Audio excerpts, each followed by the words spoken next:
I thought I was being a good husband, 23 years of marriage, and I was cleaning the house while my wife lay sick in bed. I never expected that act of kindness would destroy everything I believed about my life. Here I am at our family cabin, staring at my phone showing 47 missed calls from Sharon. The number keeps climbing, but I'm not ready to answer. Not yet. Not until I've figured out exactly how I'm going to handle what I discovered 3 days ago. It was an ordinary Saturday morning. Sharon had been coughing all week, or at least, that's what I thought.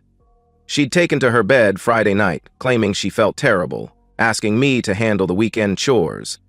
Being the dutiful husband I'd always been, I got up early, made coffee, and started my routine. Laundry first, then the bathrooms. And the smell of bleach and pine cleaner filled the house as I worked my way through our master bathroom. Sharon was still in bed, occasionally letting out a theatrical cough that echoed down the hallway. I remember thinking how dedicated she was to selling her illness, even when I wasn't in the room. I was thorough, methodical, 45 years old, and I still cleaned like my mother had taught me. Every surface, every corner. When I lifted the small wastebasket beside the toilet to empty it, the plastic liner caught on the rim. The bag tore. Time stopped. 3 used condoms scattered across the pristine white tile floor like evidence at a crime scene. My mind went blank, then raced, then went blank again. We hadn't used condoms in 15 years.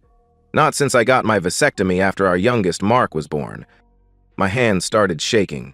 The cleaning supplies crashed to the floor as I stumbled backward, staring at the undeniable proof of my wife's betrayal.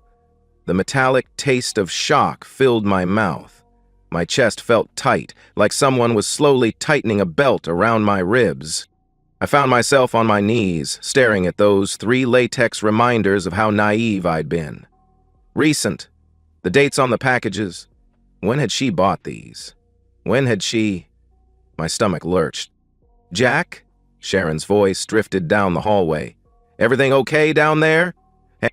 The concern in her voice made me want to vomit. How long had she been lying to me? How many Saturday mornings had I cleaned up evidence of her affairs without knowing it?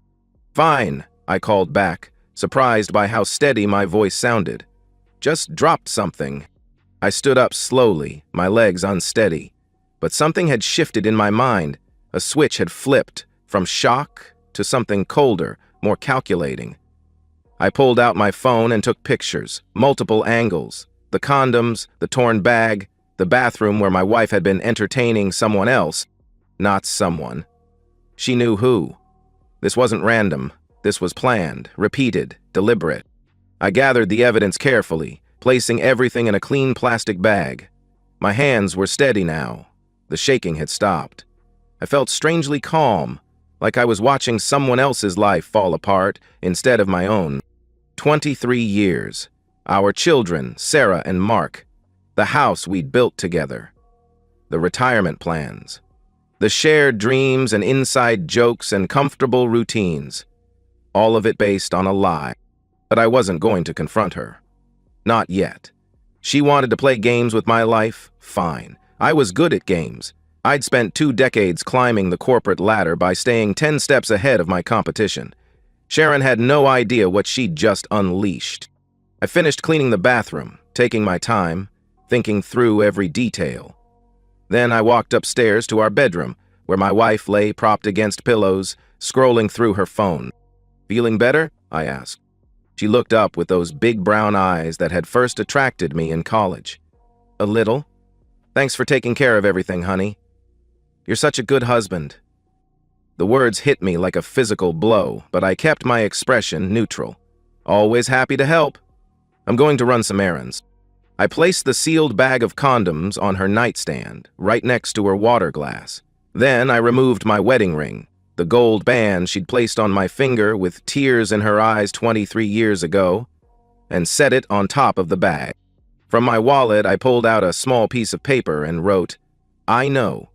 Don't contact me." Sharon's face went white as she read the note, her eyes moving from the ring to the bag to my face. Her mouth opened and closed like a fish gasping for air. "Jack, I can explain." But I was already walking away. I grabbed my pre-packed overnight bag from the hall closet.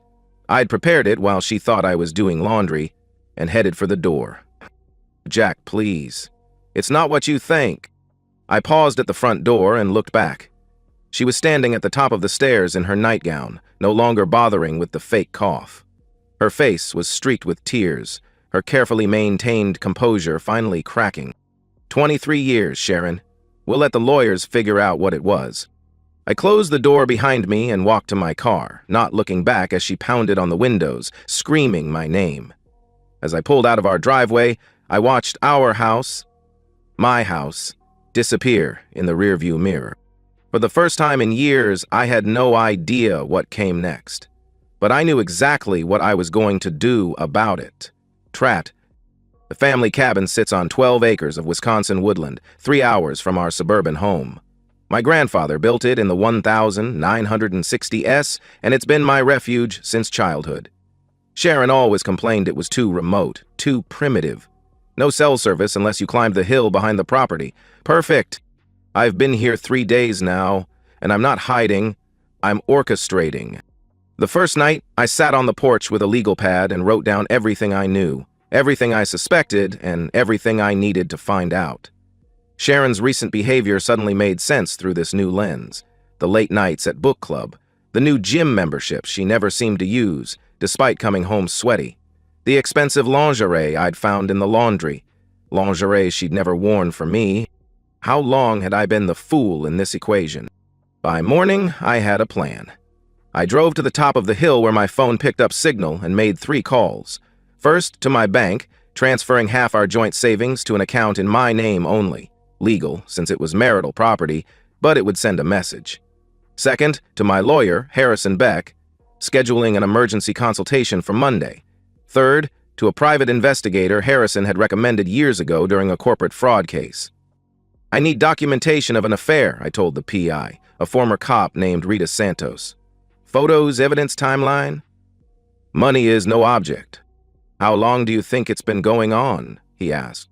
I thought about the gym membership, the new perfume, the way Sharon had started doing her own laundry 6 months ago. "At least half a year, maybe longer.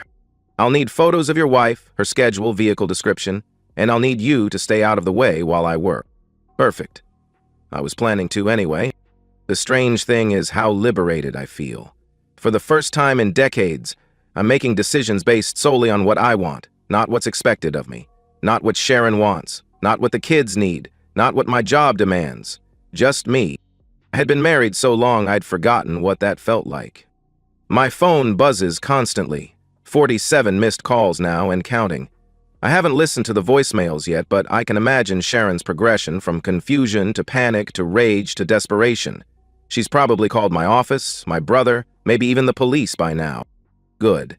Let her explain to everyone why her husband disappeared after 23 years of marriage. Let her try to spin this story without admitting what she's done. On the second day, I started thinking about our assets. The house is in both our names, but I've been making the mortgage payments for 20 years. Sharon's part-time job at the church barely covers her personal expenses. The retirement accounts, the investments, the life insurance policies.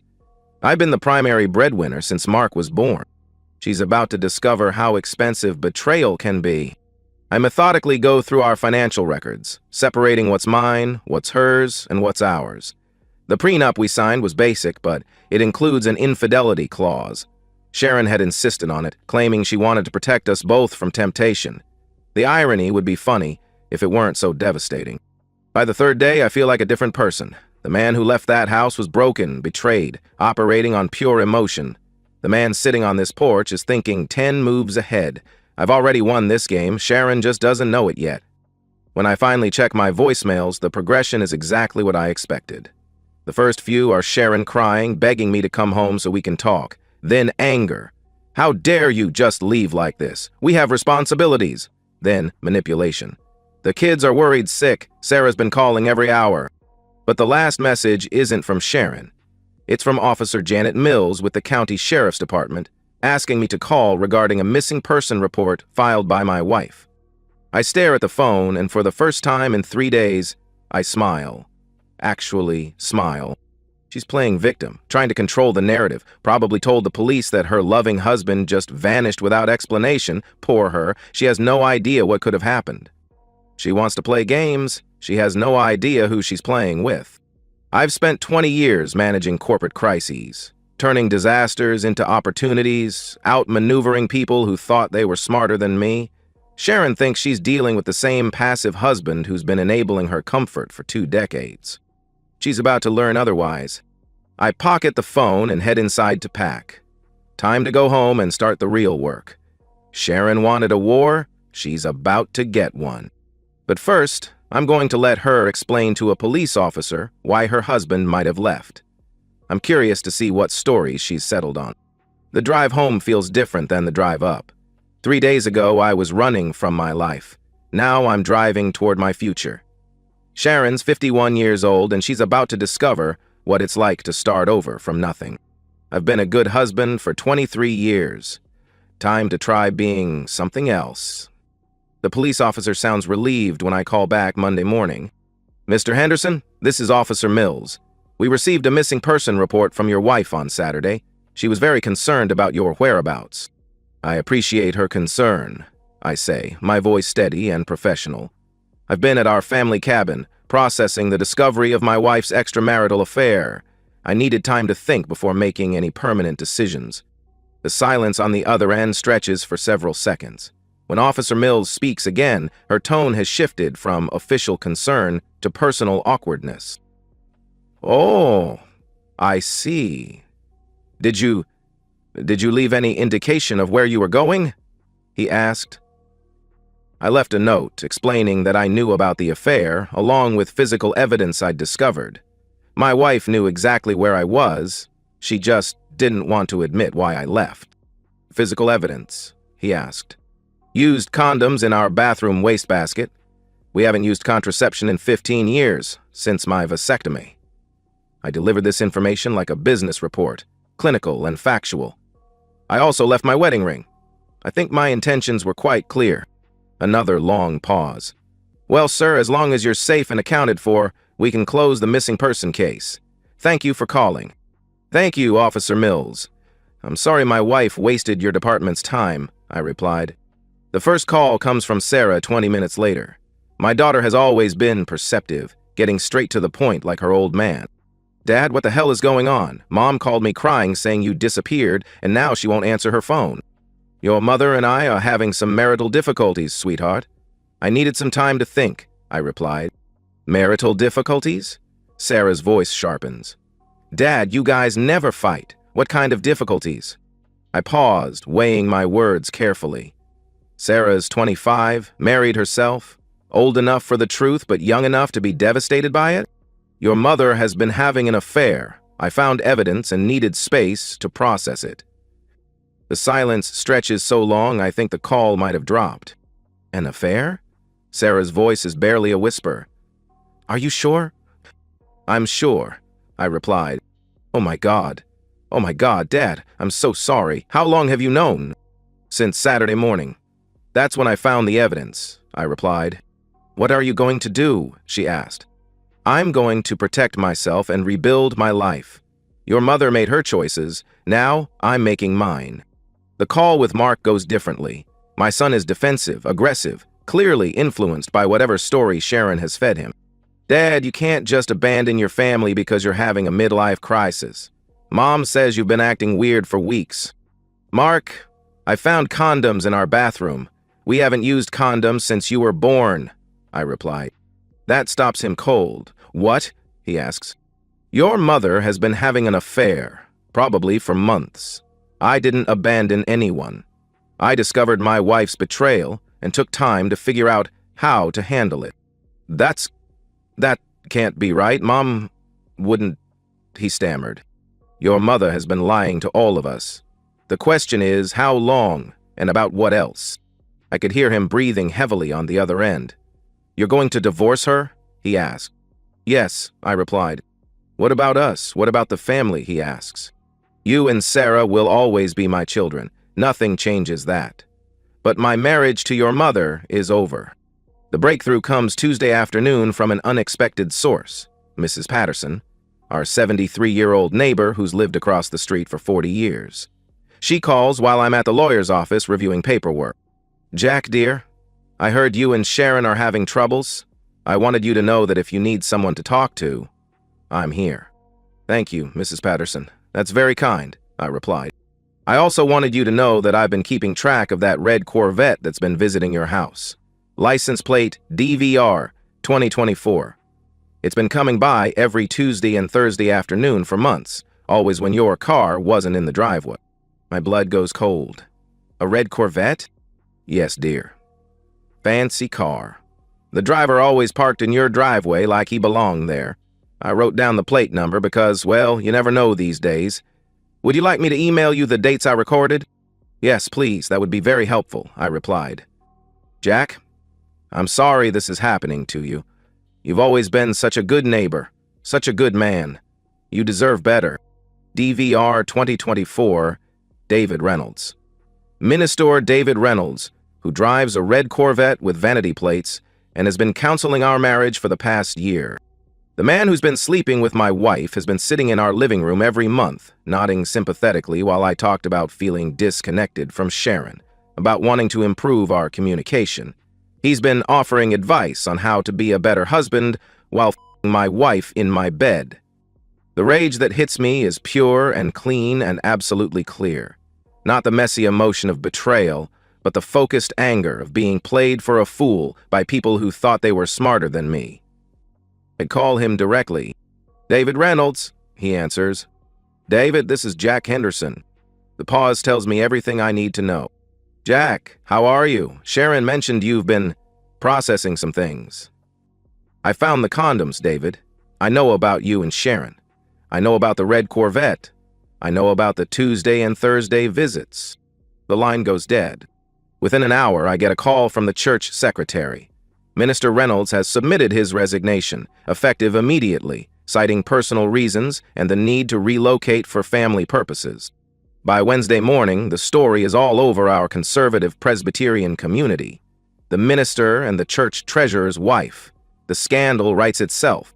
Harrison Beck files the divorce papers that afternoon, citing adultery with specific evidence and witness testimony. Sharon's house of lies isn't just cracking, it's collapsing completely. And I'm just getting started. The resignation hits the community like a bomb. By Thursday morning, everyone knows why Minister Reynolds left so suddenly. In a town where church gossip travels faster than wildfire, Sharon's affair becomes the scandal of the decade. I don't have to say anything, the facts speak for themselves. Sharon's carefully constructed reputation, 20 years of church involvement, community leadership, charity work, crumbles overnight. The women who used to call her for advice stop calling. The volunteer organizations quietly remove her from leadership positions. The social circle she'd cultivated treats her like a pariah. I watch it happen with clinical detachment. This isn't revenge, this is consequence. The call comes Friday evening. Sharon's voice is barely recognizable, raw, desperate, broken. "Jack, please, we need to talk. I'm pregnant." The words hit me like a physical blow. Pregnant. At 51, after 15 years of not needing birth control. "Congratulations," I say quietly. "I assume you know who the father is?" "Jack, please don't be like this. It could be—" I cut her off. "No, Sharon, it couldn't be. We haven't been intimate in 3 months, and even if we had, I've had a vasectomy for 16 years. Don't insult both of us by pretending otherwise." She starts crying. The ugly, desperate sobs of someone whose world has completely collapsed. "I made a mistake. A terrible mistake. But we can work through this. We can... The only thing we're working through is the divorce. My lawyer will contact you about a paternity test for the child. David's going to be financially responsible for his offspring. How can you be so cold? How can you just throw away 23 years?" she asked. "I didn't throw anything away, Sharon. You did. When you decided our marriage vows meant nothing. When you brought him into our home, into our bed. When you lied to my face every single day for months. I never meant for this to happen," she pleads. "You meant for every bit of it. The condoms don't lie, Sharon. You planned this. You prepared for it. You chose it. The pregnancy complicates the divorce proceedings for exactly 3 weeks. Then Sharon calls again, and this time her voice is flat, empty. "I lost the baby," she says. "I'm sorry for your loss," I say, and I mean it. Not for her, but for the child who might have been innocent in this mess. "Now, can we try to work things out?" she asked. "No, Sharon, nothing has changed except the complexity of the divorce." "What about the kids? What about our family?" she asked. "You should have thought about that before you decided to have an affair with our marriage counselor." Mark comes to see me that weekend. He looks older, worn down by the reality of what his mother has done. "Dad, I owe you an apology. I thought Mom was telling the truth about you having some kind of breakdown." "What changed your mind?" I asked. I went through her phone records, the calls to David's private number, hours and hours over the past year, and I asked her directly about the pregnancy. She couldn't look me in the eye. He sits heavily in my kitchen chair, the kitchen that's slowly becoming mine again as I remove all traces of Sharon's presence. I keep thinking about all the marriage counseling sessions. He was sitting right there, giving you advice about how to be a better husband, and he was... "Yes," I replied. "How are you not angrier? How are you so calm about this?" he asked. "Because anger would mean I still cared what she thought of me. I don't. She's a stranger who lived in my house and used my name and betrayed everything I believed about my life. Getting angry at her would be like getting angry at the weather." "What happens now?" he asks. "Now she signs the divorce papers and starts over somewhere else. The house is mine. I've been making the payments for 20 years. The retirement accounts are mostly mine. The investments are mine. She gets whatever the law requires me to give her, and not a penny more." "Where will she go?" he asks. "I don't know, and I don't care. That's her problem to solve." The final piece falls into place when Sharon is arrested for filing a false police report. She'd told Officer Mills that I'd vanished without explanation, that she had no idea why I might have left. When I provided the evidence I'd left, the note, the condoms, the circumstances, it became clear she'd lied to law enforcement. She spends one night in jail before making bail. The mugshot appears in the local paper's police blotter. Sharon Henderson, 51, arrested for filing a false report. The symbolism is perfect. She'd tried to make herself the victim and instead became the criminal. She signs the divorce papers the following week. No contest, no negotiation, no drama. She takes her personal belongings, her car, and the minimum settlement required by law. Everything else, the house, the investments, the retirement accounts, the respect of our children, stays with me. I watch from the kitchen window as she loads her Honda Civic with the remnants of her life. 23 years reduced to 6 suitcases and a few boxes. She doesn't look back as she drives away, and neither do I. 3 days later, she's gone from town entirely. Someone mentions seeing her car at the bus station, but I don't investigate. Her forwarding address is her problem, not mine. Sarah comes for dinner that night, the first family meal in our house since this all began. "How are you doing, Dad? Really?" I look around the kitchen, my kitchen now, and realize I feel lighter than I have in years. "I'm good, sweetheart. Better than good. I'm free." 6 months later, I'm sitting in my home office, the room that used to be Sharon's craft space, reviewing the quarterly reports that earned me the promotion I should have gotten years ago. When you're not distracted by a disintegrating marriage, it's amazing how much sharper your professional focus becomes. The house feels completely different now. Cleaner, somehow, more honest. I've removed every trace of Sharon, except for family photos that include Sarah and Mark. They visit regularly, and our relationships are stronger than ever. Mark, especially, has grown up in ways I didn't expect. Discovering his mother's betrayal forced him to reevaluate everything he thought he knew about family, loyalty, and responsibility. Sarah moved in for 2 months after the divorce, claiming she wanted to help with the transition. Really, I think she needed to process her own feelings about her mother's actions. We spent long evenings talking through 23 years of marriage, identifying the red flags we'd all missed, the small lies that built into the massive deception. "I keep thinking about all the times she criticized you," Sarah said one night. "About how you worked too much, or you weren't romantic enough, or you didn't pay enough attention to her needs. She was making you feel guilty for not being perfect while she was sleeping with David Reynolds." The guilt was the point, I realized. If I was always trying to be a better husband, I wouldn't notice she was being a terrible wife. My morning routine has become sacred. Coffee on the back deck, reading the news, planning my day on my terms, no one else's schedule to accommodate, no one else's mood to manage, no one else's lies to navigate around. The irony isn't lost on me. I spent 23 years trying to be the perfect husband, and it nearly destroyed me. Now that I'm just trying to be a good man, to myself, to my children, to my friends, everything else has fallen into place.